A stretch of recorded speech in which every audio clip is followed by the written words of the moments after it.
Inspired by the radical hospitality of Jesus Christ, Pine Street Church welcomes all of God's children into the life of the church, regardless of gender identity, age, race, ethnicity, sexual orientation, physical limitation, educational background, or economic situation. We embrace everyone. We are a spiritual community of unconditionality. We accept everyone and we mean it. We believe in acceptance without exception. We also seek to inspire life. We believe in our human potential to be astonished about the beauty in our lives and to experience abundance. The spark of the divine is in everybody, and we believe in setting it free. Finally, we strive to create more. Each of us was born to be a creator of beauty, kindness, equality, gentleness, joy. As imitators of our original Creator, we too have the opportunity to create. Thank you for joining us today for our remote worship hybrid edition. As we inch closer to a return to our physical building for in-person worship this fall, we invite you to join together in this sacred digital space from wherever you are as we continue to be the church scattered rather than the church gathered. May you find hope and joy, love and meaning, and challenge and inspiration today. Welcome to Pine Street Church.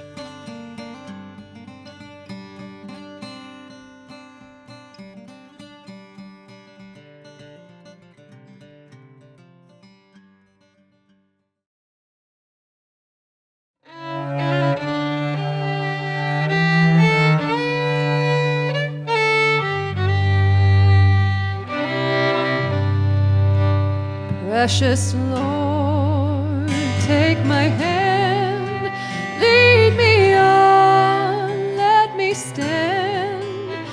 I am tired, I am weak, I am worn.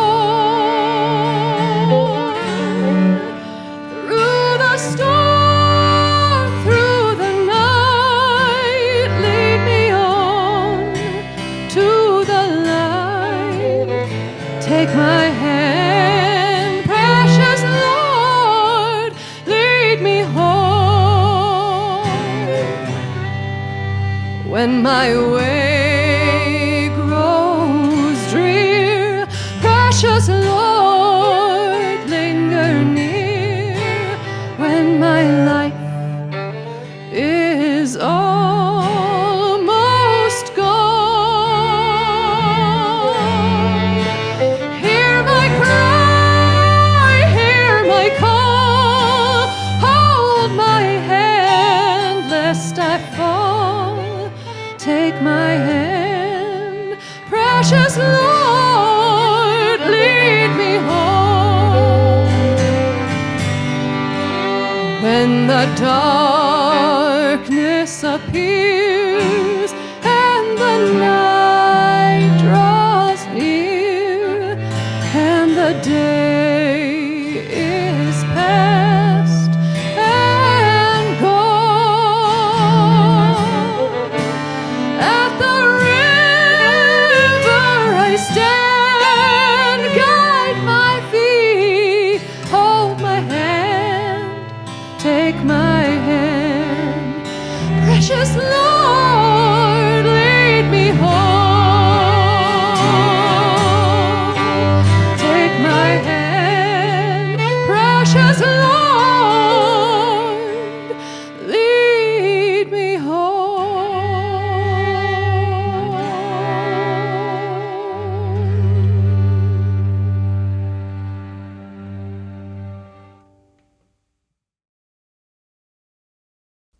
Thank you again for joining us today for Pine Street Church Worship Hybrid Edition. I want to talk to you for a few minutes this morning, or whenever you're listening, about courage. The great American poet and essayist and author E.E. Cummings once wrote, "To be nobody but yourself in a world which is doing its best day and night to make you like everybody else means to fight the hardest battle which any human being can fight, and never stop fighting. Well, Jesus and John the Baptizer knew this better than anybody.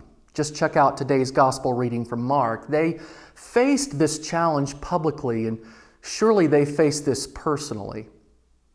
Think of Jesus in the Garden of Gethsemane, praying to God to find any way to get him out of what was about to happen, meaning to suffer a brutal death at the hands of the powers that be. And John the Baptist locked up in a jail cell under Herod's custody. Today's gospel story has this flashback moment that recalls the execution of Jesus' mentor and cousin, John the Baptizer. A little context here.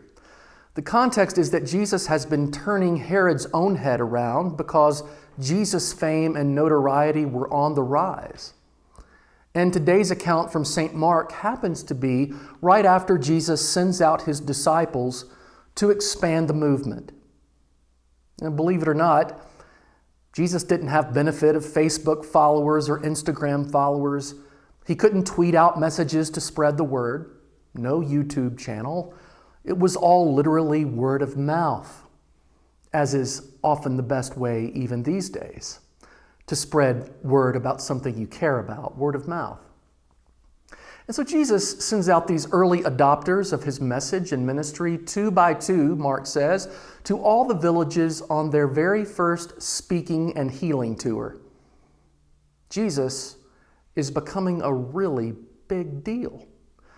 And all sorts of rumors and speculation were flying around that, Jesus was the resurrected John the Baptizer, or maybe even that Jesus was the great Hebrew prophet Elijah, reincarnated. Herod was so full of hysteria and paranoia that he bought a big lie and believed John, whom I beheaded, has been raised. That's what he believed. And then it gets even more convoluted. St. Mark says, for Herod himself had sent men who arrested John, bound him and put him in prison on account of Herodias, his brother Philip's wife, because Herod had married her. For John had been telling Herod, it is not lawful for you to have your brother's wife. And Herodias had a grudge against him. She wanted to kill him. She wanted him killed, but she could not, for Herod feared John, knowing that he was a righteous and holy man, St. Mark says, and he protected him. When Herod heard him, he was greatly perplexed, and yet Herod liked to listen to John the Baptizer. Well, John the Baptizer had the courage enough to tell the truth, even to someone who had all the power that one could have. John spoke his mind and told the truth of his heart. John spoke his mind and told the truth of his heart. This is the definition of courage. Now, perhaps the most famous person today who talks about courage is social scientist and TED Talk sensation and author Brené Brown. She writes, courage is a heart word. The root of the word courage is cor, the Latin for heart. In one of its earliest forms, the word courage meant to speak one's mind by telling all one's heart. Speaking from our hearts is what I think of as ordinary courage, she says. Now we know this kind of courage has personal and public ripple effects. And these courageous twin truth tellers, Jesus and John the Baptizer, were a threat to powerful people who sometimes didn't give a hoot for the truth, or as in Herod's case, just ended up abandoning the truth altogether, or at least denying it. Herod created a catastrophe that began first in his mind, and it ended up having fatal consequences. As the story goes, he throws himself a birthday party and invites his stepdaughter to come in to perform a dance for his guests. Everybody was so impressed that Herod makes a promise that he can't not keep. The king says to the girl, "Ask me for whatever you wish, and I will give it." And after consulting with her mother, who again wanted John dead, the girl asked for the head of John the Baptizer, the courageous truth teller. And we know it met a violent and fatal end. Herod, with all of his power and opulence, chose to save face rather than save a life, even the life of one he considered a righteous and holy man. A tragic example of what happens when cowardice motivates someone to keep comforts and power intact. A supreme juxtaposition between the way power is used by a coward like Herod, despite the fact that even he had a deeper knowing that he ignored. And on the other hand, the way power for good and power for love and healing and liberation is used by people with guts and courage. Now, this is an extreme example for sure. I mean, you and I might not go out and commit murder this afternoon to protect our privilege and power, though tragically we see it happen in our nation more times than we can count. We see it so viciously and horrifically manifest in what happens when white supremacy and white privilege demands to get its way at the expense of black bodies. We've seen anger and rage wreak unspeakable harm and tragedy when emotions are so out of control that it leads to hatred and violence and shootings in houses of worship and schools and on our streets. And we need courage as individuals and as a church to speak up and speak out when we see how paranoia and lies and fear make it easier to hate than liberate. Power can bring out the worst in people, just as it did with Herod. And power can also bring out the best in people when there are enough good people of power to do what is right, even when it means risking our reputations or our friendships or even our very lives. Power tends to corrupt, said Lord Acton, the 19th century British historian, and absolute power corrupts absolutely. But my friends, we are called to a different way. Not the love of power, but the power of love. A love that shows our common humanity can lead us to do what is right and best for the common good. Courage in the face of cowardice. Love in the face of hate. On another level, spiritual writer Debbie Thomas puts it like this: I wonder if the questions we need to ask ourselves in light of Herod's story are subtler ones. No, I don't go around killing people. But do I care too much about what other people think of me? Do I value my status, reputation, and popularity more than I do the truth? Am I so bent on conflict avoidance that I harm others with my passivity? Do I prefer stability and safety more than transformation? Is my inner life and my outer life misaligned? One always covering for the other? Lord knows there isn't a magic pill for this.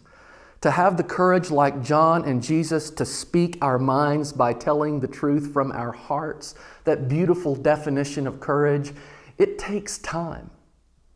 Just like a song you'll hear today played by the band called Courage by the Villagers. Part of it goes, it took a little time to get where I wanted. It took a little time to get free. It took a little time to be honest. It took a little time to be me.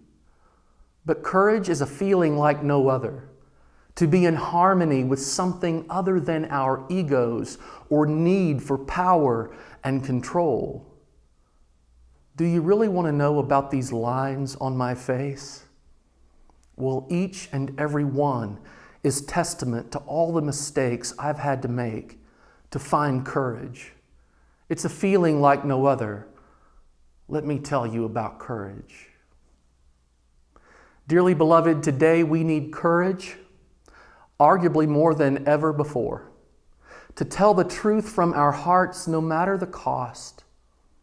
And in the beginning, that's hard, and it might hurt for a little while. But Christ comes to free us from what's toxic, what's hurting us. And sometimes what is hurting us is what we try to hold on to the most. But courage is the freedom to be brave even when we might be afraid. As a little 12-year-old told me this week, when I asked, when was a time when you were brave but afraid? When I was sitting in the doctor's office, absorbing so much information, I was afraid. But I went through anyway. Some of you know what that's like. What can make us freer and more healthy and more sane and more whole, right? Even when it would be easier to choose what's safe and familiar, even though it feels like swallowing a poison pill. At this time in our nation's history, in our church's history, right here at Pine Street Church Boulder, as we celebrate the 150th birthday of Pine Street Church next year, and in our personal history, and after what we have gone through over the last 16 months, courage will help us forge a new path, to find a new way. We have a chance to begin again. Let's not lose this moment. We have a chance, in the words again of Brene Brown, to have the courage to face this truth and do something about it. We will not go back to normal. Normal never was. Our pre-corona existence was not normal other than we normalized greed, inequity, exhaustion, depletion, disconnection, confusion, rage, hoarding, hate, and lack. We should not long to return to that, my friends.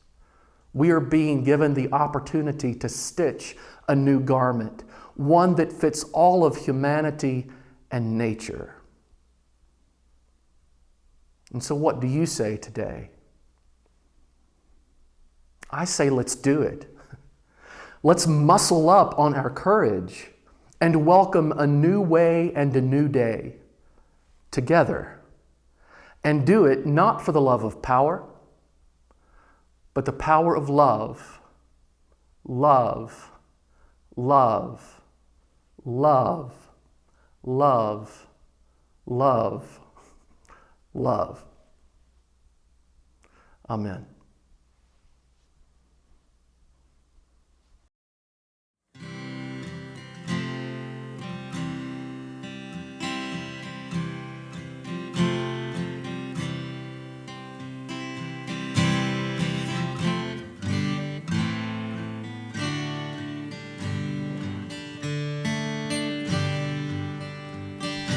We shall overcome.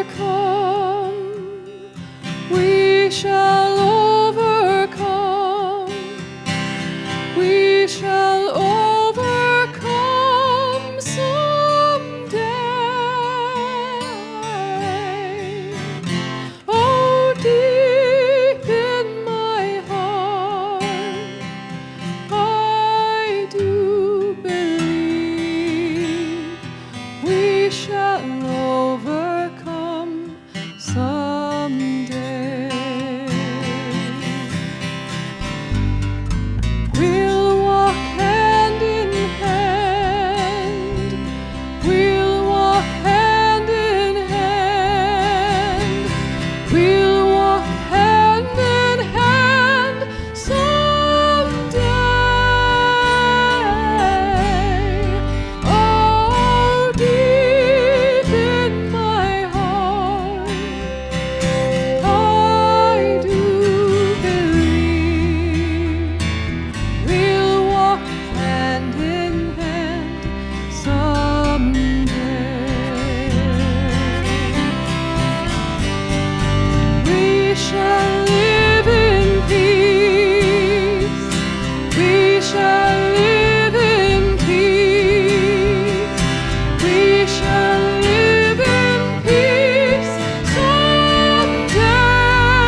truth shall make us free.